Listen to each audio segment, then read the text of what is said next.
if you scroll down on the website, the Nuclear Talent website, where we have all the material. So this material is going to stay here as long as possible. And that means that you can use this material as you want. And if you're familiar with version control software like Git and a provider like GitHub, GitLab, or similar things, you can clone and download the material. You can use it as you want. So we are going to add more and more material during this, these 2 weeks. The video from yesterday's lecture is actually available down here, so you can see the link. You will also find the MP4 file, the full MP4 file, on the Microsoft Teams. So we apologize a little bit for this kind of usage of many channels. So we are placing a lot of the educational material in Microsoft Teams, which is run by the ECT Star. We also have an account, but then since we want to reach as many as possible and to have this material to be able to disseminate this material worldwide, we keep this on the GitHub address, which you see here, which is fully open. And you should feel free to use the material as you want. The material for the exercises is also available at the same site. We have a link, just for those of you who may have forgotten about it. If you click on this link here, you will have a better visualization of the HTML files and the Jupyter notebooks and so on. The exercises are placed down here. You will find them typically here, typically exercises for day 1 and 2, day 2 and 3. And you will, by reading the material, you will find suggestions for the solutions or parts of the solutions inside the slide material. So the first exercise set, you will, by traversing the files here for yesterday on linear regression and the introduction, you will find the, essentially, you will basically find the solutions to the exercises here. Now, let's get back to where we were yesterday. And we are a little bit behind schedule, but I hope that's okay, because I saw that there were many topics and many questions yesterday, which I think are important to answer. Where we started yesterday and where we actually ended was by deriving the equations for what we normally call ordinary least squares. And today we will continue along this discussion with bringing in a method like ridge regression, lasso regression. We are going to look at a very important aspect, which is called resampling techniques. And yesterday, when we discussed some properties of statistics and as well as how to decide which model is the most relevant one, what is the best model to deal with, and so on, we also need to say something about the bias variance trade-off. So we're going to bring up this discussion on how do we actually gauge the quality of the model. So how do we decide that this model here is actually perhaps the best model we can come up with for describing this data set. There is a reason why we normally start with the linear regression when we discuss machine learning. So linear regression is part of the machine learning family. And it's the method of choice normally when you want to fit a function. And you have some unknown parameters beta. So if you have just a straight line, that would be the slope and the intercept of a straight line. It's normally the method of choice if you want to fit a continuous function. It has an excellent introduction to some of the central machine learning topics. In particular, it's easy to understand this topic which we discussed and named as the bias variance trade-off.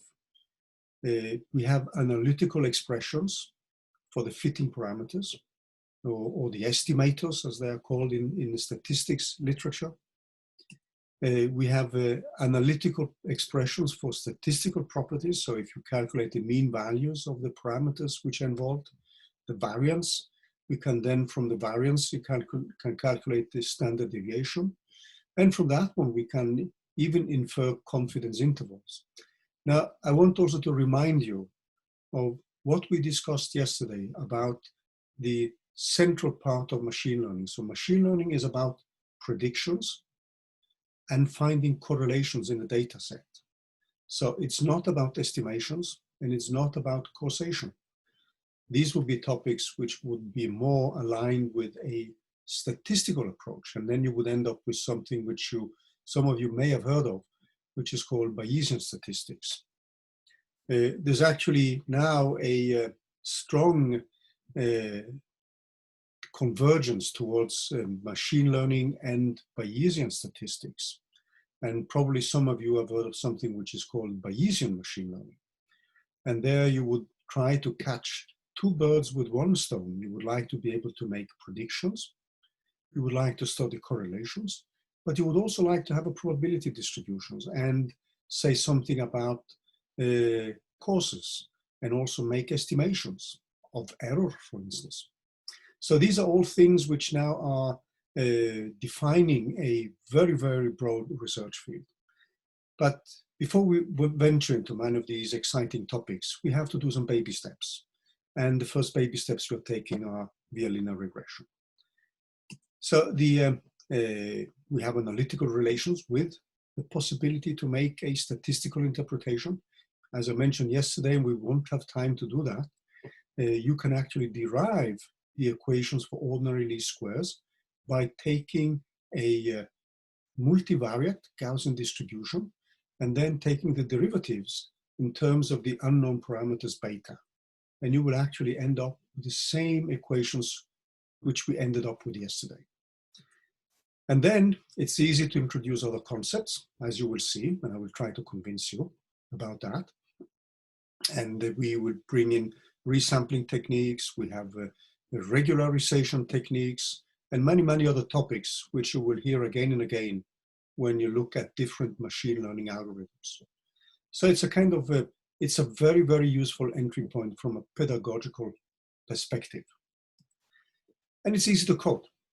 As you will see today, I mean, it's just some few lines of code. And if we use pandas to read in the data and handle the data set of arrays, I mean, the length for the program which we end up writing is not that big. And it's easy to read the program. And it's easy to make extensions of the program. And it has also a link with what is normally at the heart of most machine learning algorithms. And these are gradient descent methods. You can think of those as a kind of workhorses in most machine learning algorithms. So today we are going to try to finalize the linear regression material, and we will start looking at logistic regression, which is also a pretty deterministic algorithm, but now it is tailored to classification problems. So what we've been having on our mind now is more to be able to fit a function.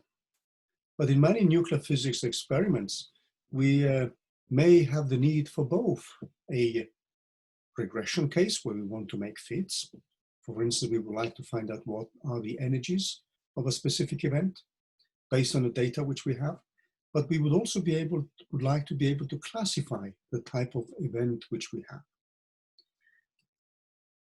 And then if you can click on links, if you look up the material, there are some additional articles which are pretty good reads if you want to dig a little bit deeper. Now, the thing I wanted to remind you quickly about now before we move on is actually the equations which we derived yesterday. So let's switch to the drawing board.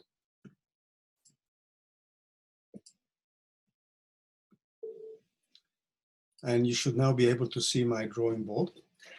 So what we typically would have is on data set. So we have a data set which now contains some outputs. And our outputs would be a vector here, y, which now is given by different entries, y0, y1, and up to yn minus 1. So we have n data points. I normally start numbering from 0. And this is deliberate, actually, because if you program in C++ and Python, arrays actually start with the 0th element. I could have started with y1 and y2 and so on. Now, these would be the data sets, and normally these are called the targets, the outputs, and so on. So there are many, many names for the same variable. This would normally ideally, so the ideal, which we are assuming when we are doing linear regression, is that there is some kind of dependence here on some input variables, x, and that there actually is a function, f of x, which we don't know. And that function f of x is a function which we are going to approximate with a model. So that's where we plug in the model. And then there is some additional term which we are going to treat as a normally distributed random noise. So this would be now a normally distributed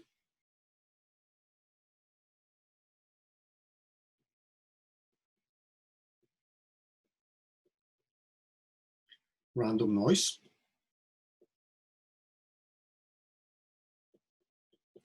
And since we don't know what its variance is, we're just going to specify that it has a variance, sigma squared. So this is a typical symbol which we use for the variance. And then it has a mean value, which we assume to be equal to 0. So when we are deriving the equations for a linear regression, starting with a probabilistic distribution, we would start with a multivariate Gaussian distribution, which has a mean value of 0 and a specific variance. Now, we don't know what that one looks like, but this is the assumption behind the model. So that there actually is a function f of x, and we don't know what the function f of x looks like. So we are going to come back to this. Now, what we typically would do then is that this f of x is now replaced by some function. And what we did was to call this function some y tilde of x. So this is our model now. And this was again rephrased. If we now think of a polynomial approximation,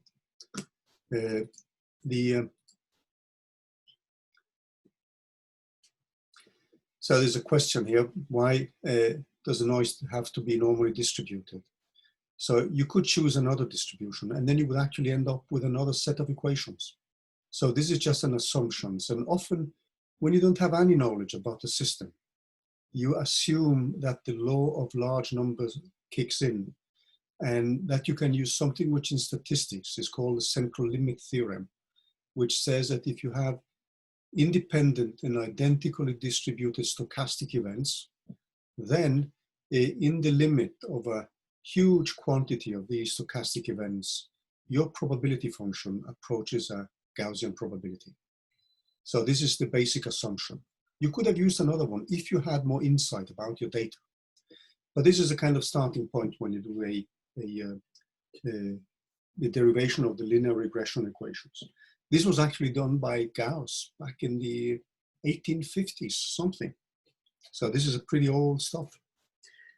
So what we did then was to approximate this one. So if you think of this as a polynomial expansion, so we're not putting an I here, so that would be one of the data sets of I. And then we had some j of equal to 0 up to some p minus 1. So this will be the polynomial degree. And then we have some unknown parameters. Now we're thinking of this as a polynomial expansion. So, and then we would have our xi to the power of j. Now, what we did yesterday was actually to rewrite that one. So in a more compact way, when we just look at these as vectors, this was now given in terms of a matrix, so which we call for the design matrix or the feature matrix. And this is multiplied by a vector p. So the vector, no, vector beta. So this vector beta is now a vector which has a beta 0. So this is the beta transposed. There's a beta 1 and up to some beta p minus 1. So that means that the dimensionality of beta, so beta is a vector of dimension p, x is now a matrix of dimension, if you assume that all these are real numbers, of n times p. So then you see that y, which is then a vector of dimension r of n, so it has n elements. You see that when I perform the matrix vector multiplication, you actually end up with the correct dimensionality. Now you could have p equal to n, then your matrix would be quadratic. It doesn't need to be symmetric. We don't need to have a plain polynomial extrapolation. We could actually have a slightly more complicated thing. We could have a sine, cosine basis. We could have Fourier expansions. We could have a wavelet expansion, and so on. So these are some of the basic things which we actually discussed yesterday. So based on this, what we could do then was actually to derive the equations for beta. So we would define a cost function.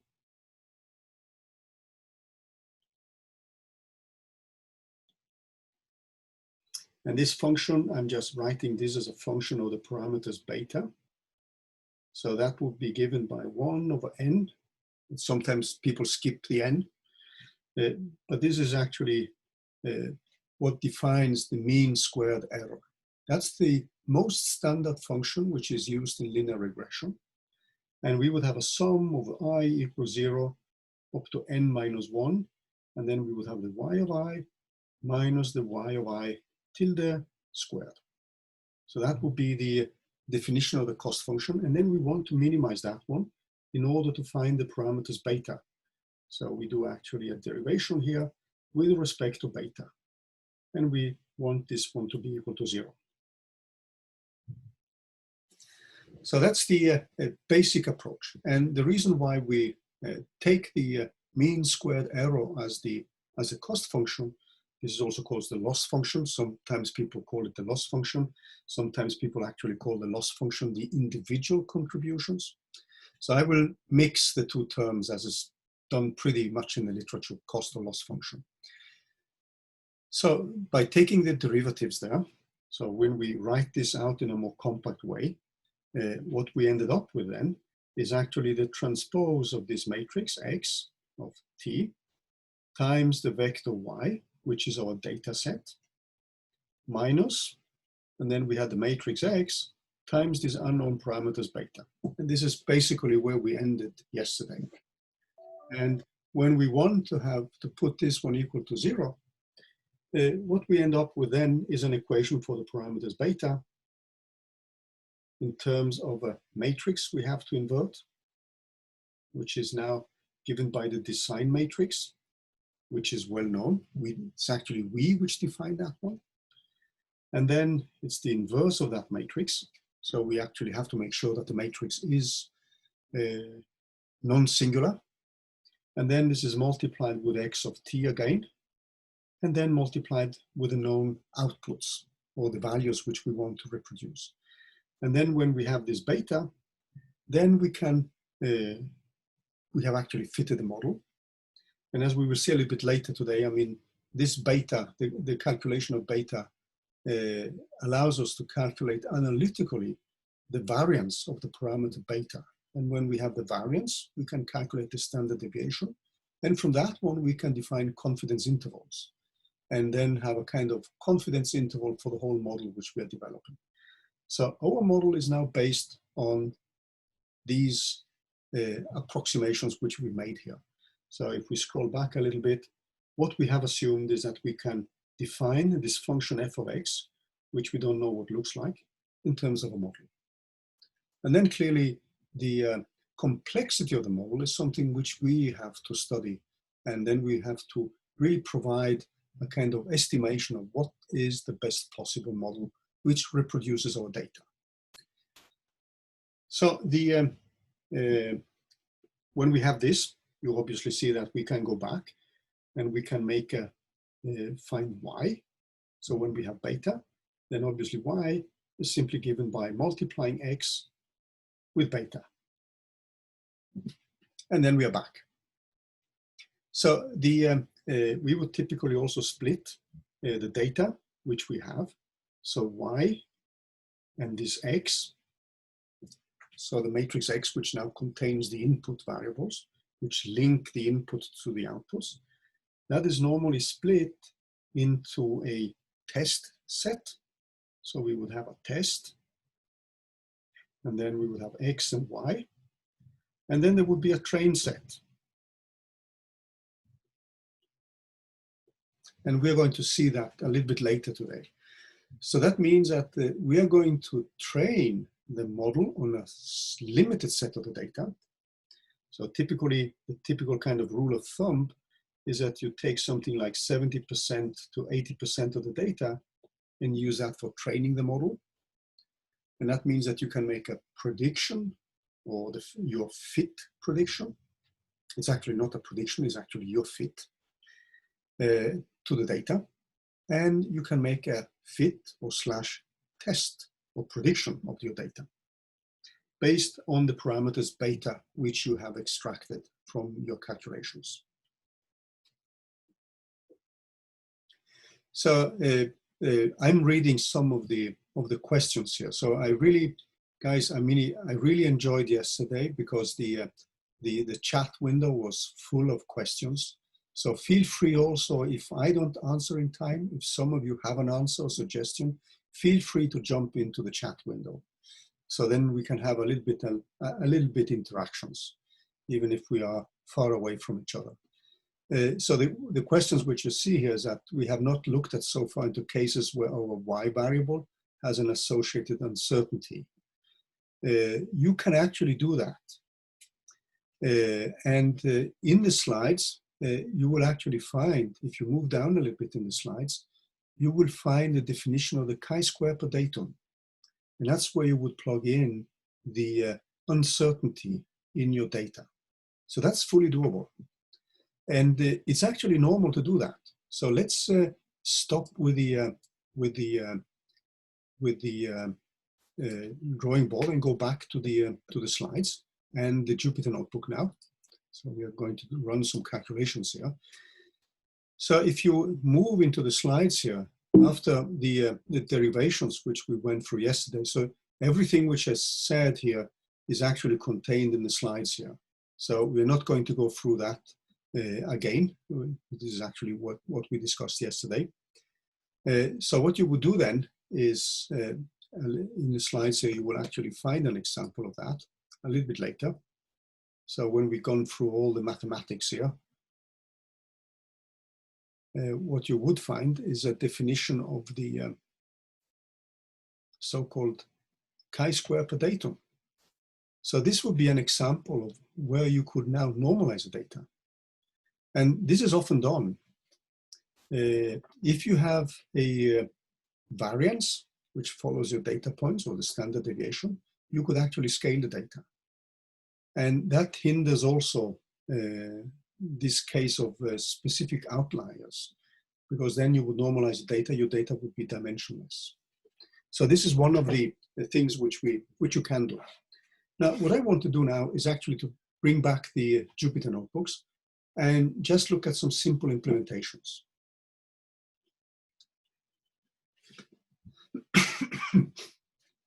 So any more questions before we just dive into the notebooks here and look at some hands-on examples?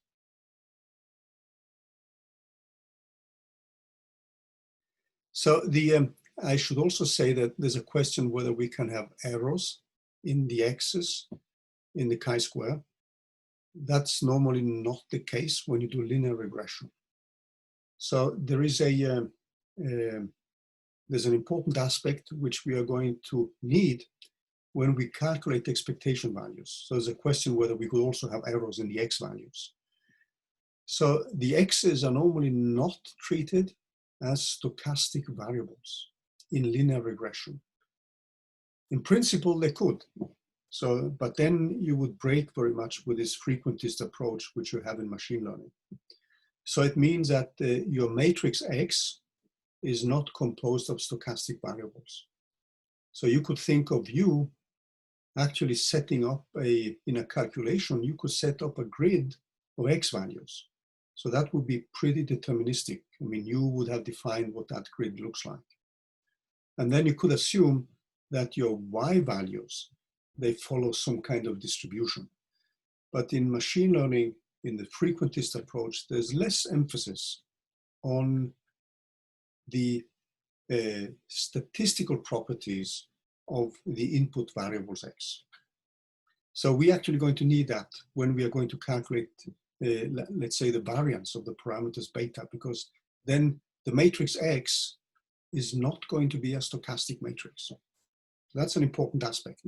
But you could have done it, but then it would have you would have broken with the standard machine learning approach to what we're doing here.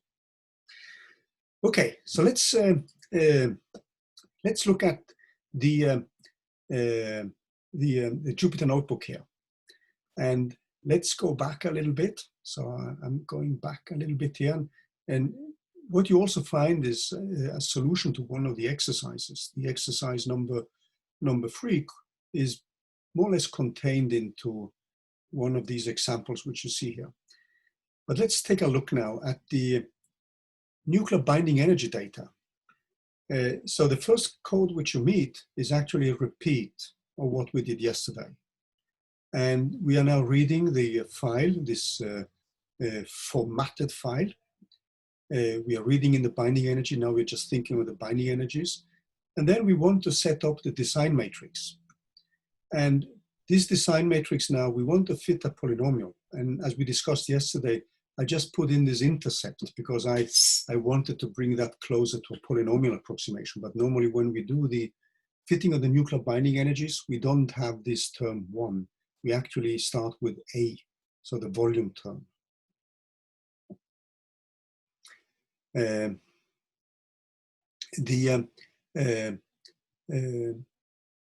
Then we have the next terms in the polynomial. And then with the pandas, we can easily set up the design matrix and print it out and just test that what we have now looks reasonable. So with the 267 rows, which are the nuclei which we have chosen, then we end up with a 265 times 5 matrix. That's the dimensionality. And this is normally what enters. And now you see now that this is very much determined by the data we've chosen. So this is not to be considered as a stochastic matrix.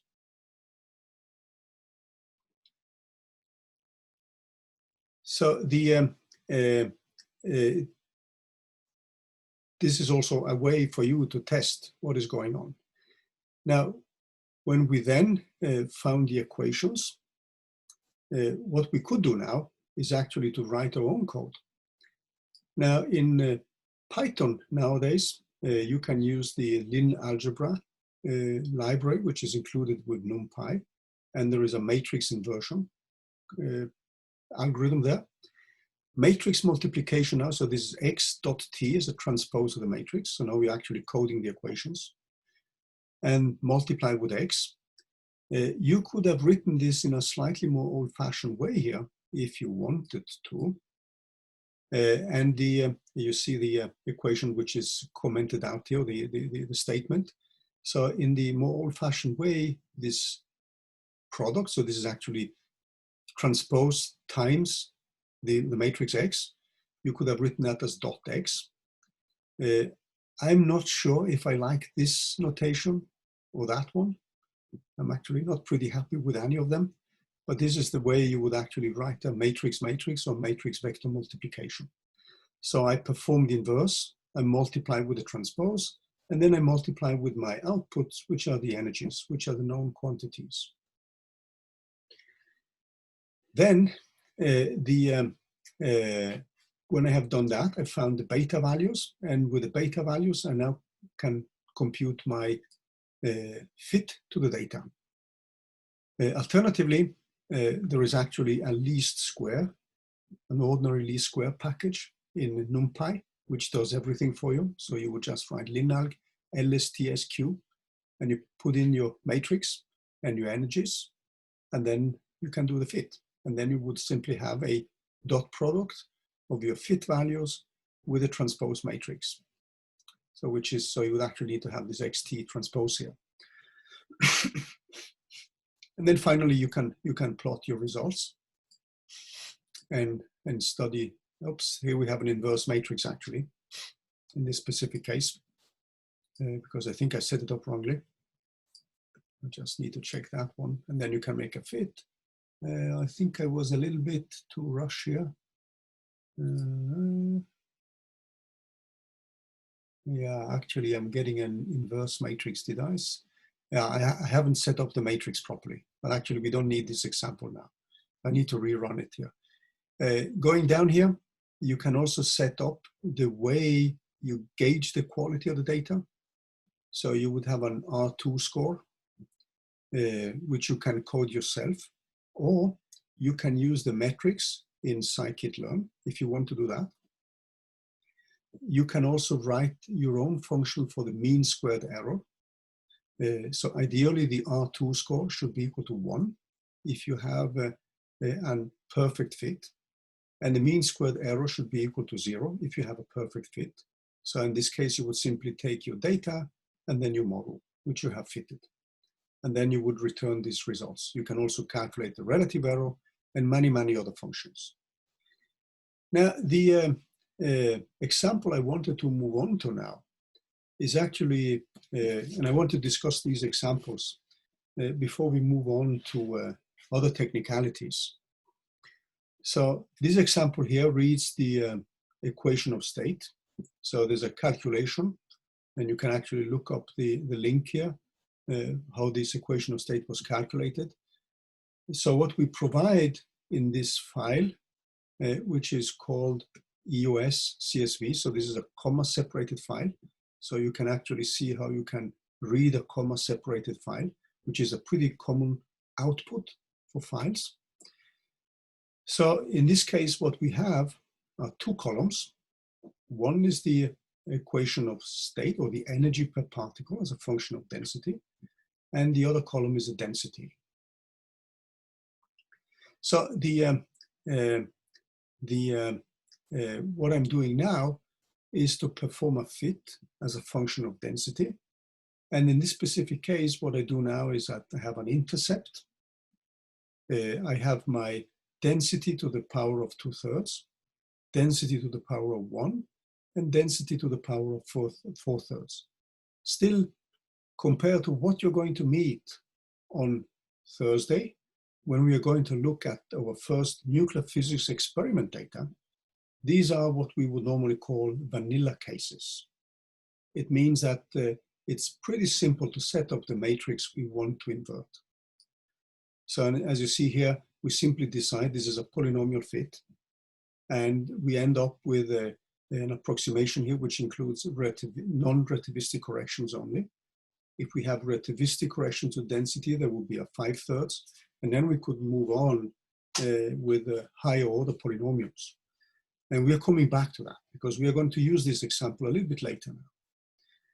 Then, if we run this one, what you would see now is typically something like a mean squared error, which is 12.36, so it's not that impressive perhaps. We would like to have this one to 0. The variance score is actually close to 1. So this has also to do with the fact that the data are not properly scaled. That's why I get a pretty large mean squared error.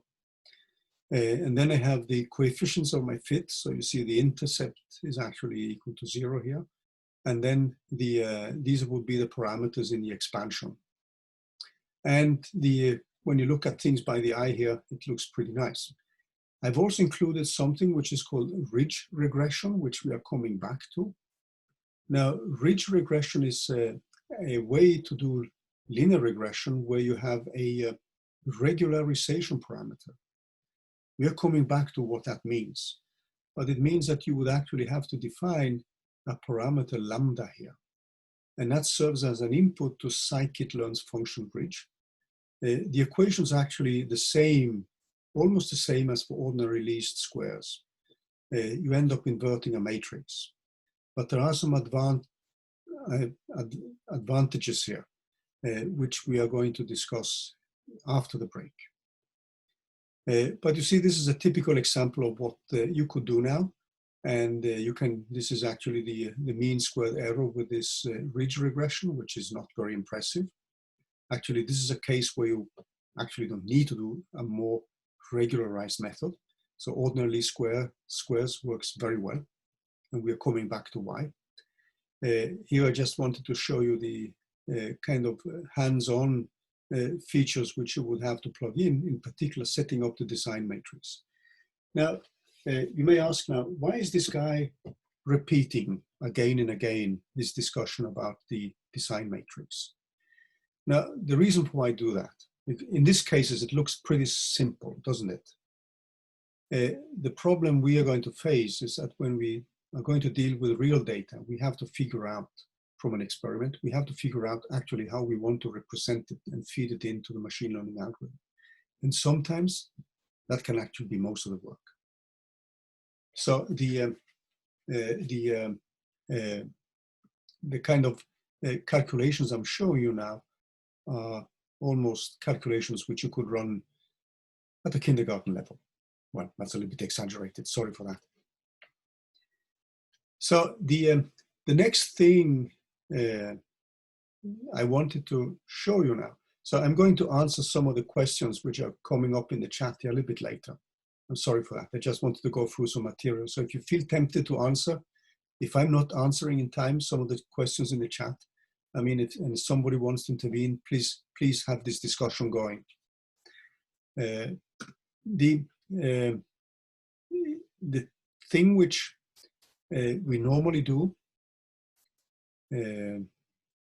is actually to split the data in terms of test and training. And the thing which is nice, you could write your own function for doing that, but there is no point because scikit-learn has a function for doing that. And that function is a function which actually can be reused if you use deep learning libraries like TensorFlow and PyTorch. So that adds a lot of functionality to your machine learning algorithms so that you don't need to write these functions from scratch yourself. So there is no specific, how to say, split between test and training data. You would often also split in validation data. So when you do the training, you have a validation also of your training, and then you would have the remaining data sets for test. Now here we're just going to split it in terms of training and test data, just to make life a little bit easier.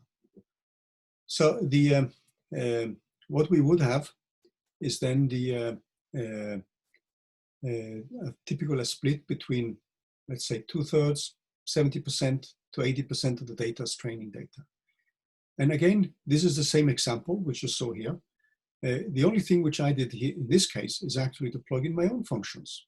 So I have my own function for the R2 score, my own function for the mean squared error.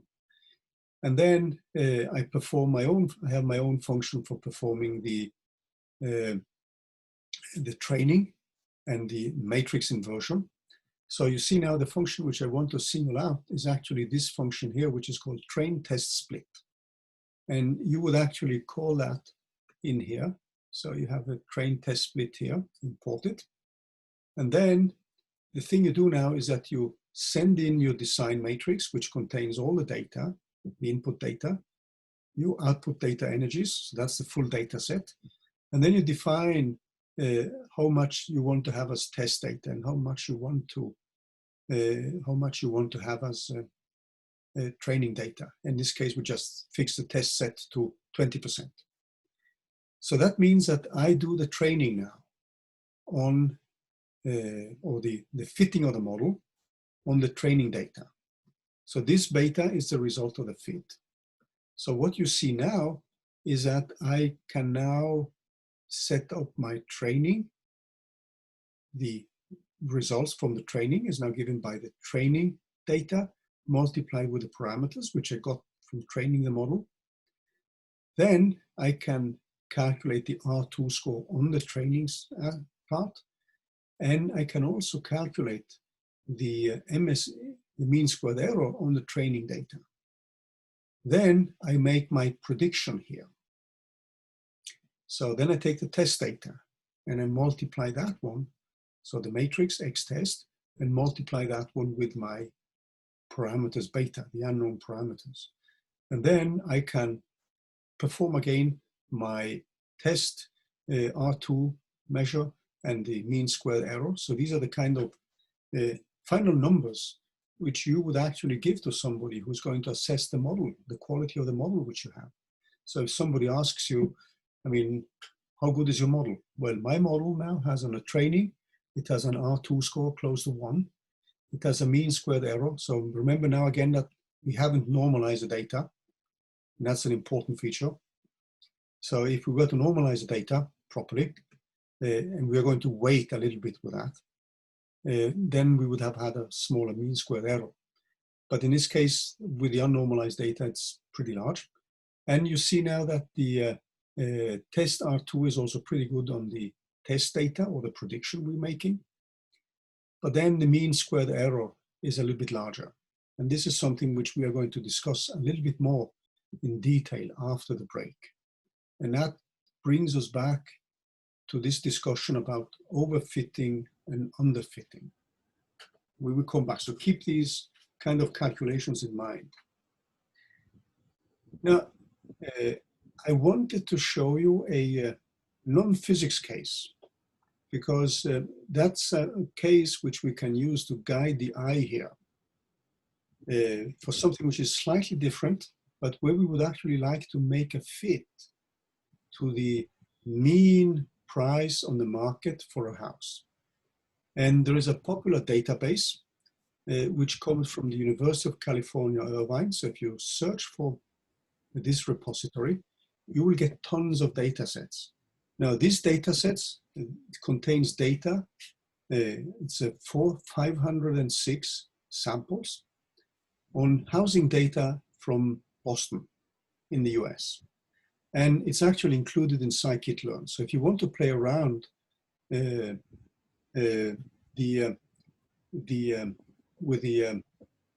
some models here or some data sets, I mean, at the University of California in Irvine, you will find tons of data sets. By the way, this is a question which I can take quickly. So somebody has tried to rerun this code here. And now the thing is that when you rerun it, the train test split actually shuffles your data randomly. So when you redo it, you will get a slightly different result. So you can actually fix this one to have the same random reshuffling of the data.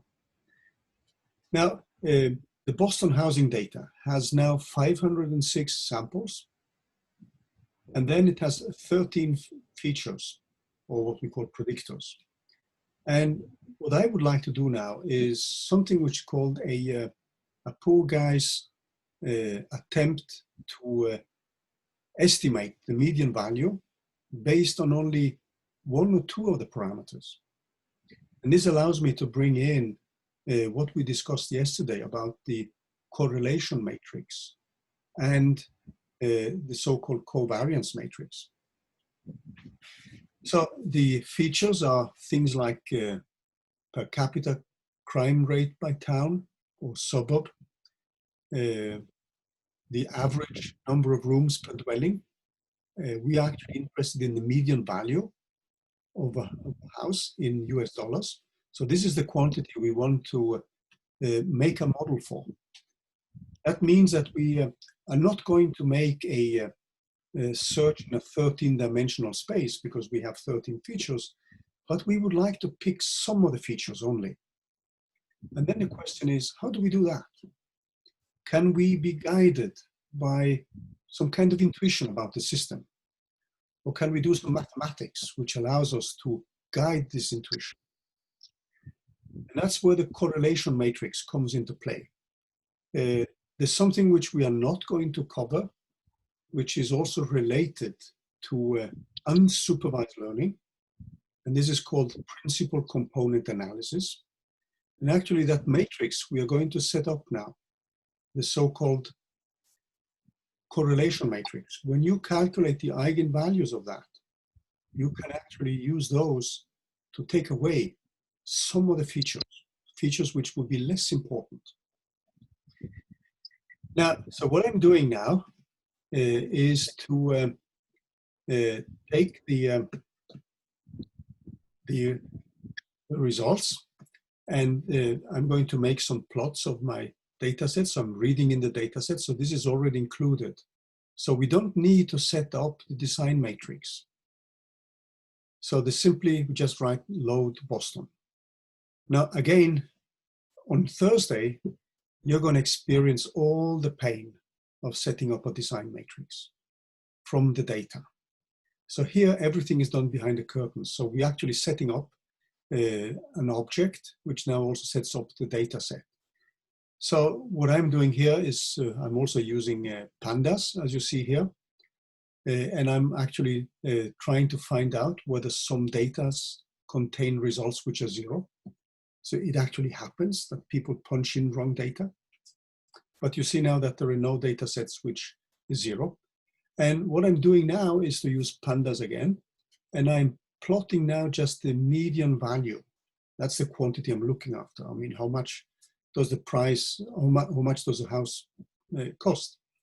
And you see now, so this is a scaled distribution. So it's a histogram. I just make a count of the number of houses with a given price in a certain price range. So I have some certain bins here, right? So I have 30 bins for the data set, which I'm using. And that's specified here. So I do a histogram plot here. And then you see this is what it looks like. And you could feel tempted to draw a curve through it. Now, the quantity which now is interesting, and that's where we try to extract some information without doing a deeper analysis. So what we are going to do is something like to be guided by the eye. So you can set up the correlation matrix. And yesterday we discussed the covariance matrix. So if you divide the covariance matrix by the variance, then you have a matrix which takes results between -1 and +1. So the closer to 1, the more correlated two quantities are. And if I use Seaborn, which is a very useful package, so actually there's a question for Ahmed, why there's no design matrix. Actually, the design matrix is set up by when you read in the Boston data in here. So this does all the black magic for you. And this is like painless dentistry, whatever that is. I mean, you don't have the pain of setting up the design matrix. So it's actually set up for you already. So it's hidden. And where we are going to expose you to the difficulties in the days which come is actually to take some data from nuclear physics experiments and translate that one into the design matrix. And that's really where the difficulty is. And that's often why people who do machine learning from a more statistical point of view, sometimes they are not that interested in physics problems, because in physics problems, you often have to deal with your physics insight and you have to understand what the data mean. And sometimes the data are not easy to translate into a design matrix. And that's where we as physicists come in, because that's where we have to bake in our insights about the data. So everything is hidden here. So the correlation matrix takes values from -1 to +1. So it can actually be negative. And you see that some of the results here are negative. Now, if I now look at my median value, so on the diagonal, it's divided by its own. On the diagonal, the covariance is equal to the variance. And if you divide by the variance, you just have 1. And that's what you see here. So the function is a function actually with pandas, which now is called cor. So this is actually included in pandas, and that simply does the calculation of the correlation matrix, and you round it to 2 leading digits after the decimal point, and then I simply plot it in terms of a heat map. So Seaborn as a package has this heat map facility, which really makes it very easy to visualize it. And this is actually a library and a package which I recommend highly. And you see the way you can visualize now. Now you can look at your data and you could say that the median value seems to be correlated with LSTAT. LSTAT is one of these things which are not nice. It's actually the LSTAT is the percentage of lower status of the population.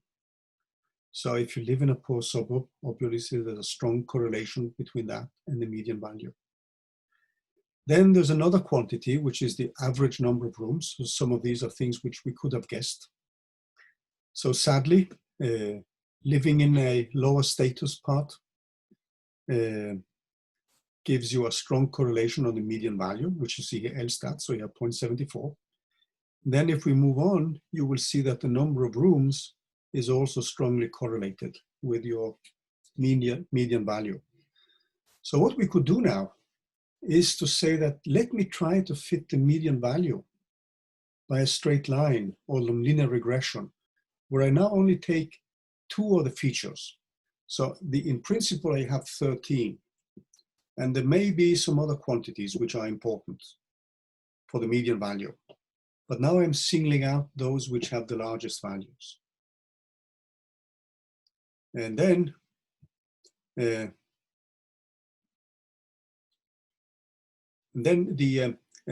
what we would find then, so this is something which I actually borrowed from a former student of mine who actually set it up, and I think he found it online.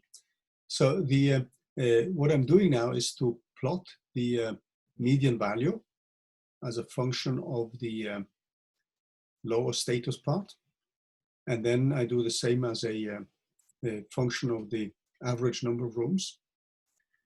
And you see now that you could be tempted to draw a line through the data. I mean, it may not be the best model. And then you can actually now split your data into train, test, and everything. And then you decide also the random state. You can do that. And then what we would do then, we would now have a set of data we print out here. We have 404 data points, samples, which are part of the train test, and then we have train set, and then we have 102, which is the test set here. And then we use linear regression and try to fit the model. And now you can see that typically the RMS score is not impressive. The R2 score should be closer to 1. So what we actually try to do here is to fit, for instance, the mean value of the house as a function of the lower status part of the population and the average number of rooms. So this is a typical, the reason why I bring this up is that the correlation matrix is a quantity which is extremely useful to look at. And it can give us a hint on how we can construct a model. And in this specific case, we see that there's a strong correlation between the median value, which we are looking at, and the percentage of the houses in a lower status part of the city, and then the number of average rooms. Okay, so what I wanted to do next now is actually to move on to a new technicality, and that is beyond least squares.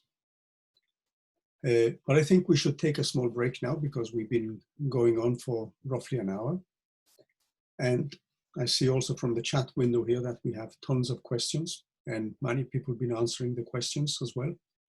So I would propose that we stop a little bit, just 10 minutes, and come back in 10 minutes. And then we start looking at beyond ordinary least squares and discuss ridge and lasso regression.